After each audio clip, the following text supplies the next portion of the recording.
Hi guys, today I'm going to tell you how to delete multiple files in Google Drive easily.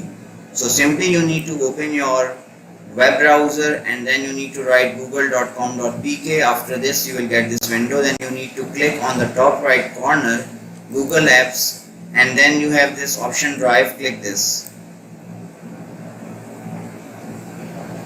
After your Google Drive open, make sure that you are already logged in. Then you need to delete.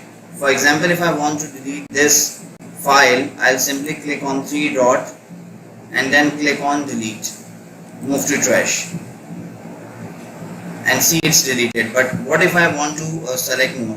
There is no option of when you start selecting, there is no option of selecting more files directly. So what you need to do, you need to simply, if you want to select for example 3-4 files, so use control button and then you can select 3-4 files and then you can simply click here and you can delete it.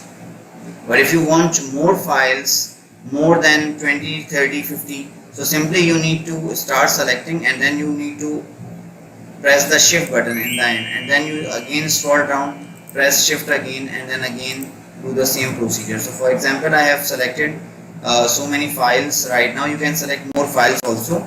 Then you simply click on the delete. It will take a while to delete. Now you see 46 item move to trash. In the same way you can even delete more files. So you can delete as many files as you want easily, and if you want to rename the file, simply click on three dot and click on rename. So you can also rename the file. You can rename the file from here. I hope this video is really helpful for you. If it is, give it a like, subscribe my channel, don't forget to share with your friend and colleague. Take care, Allah Hafiz.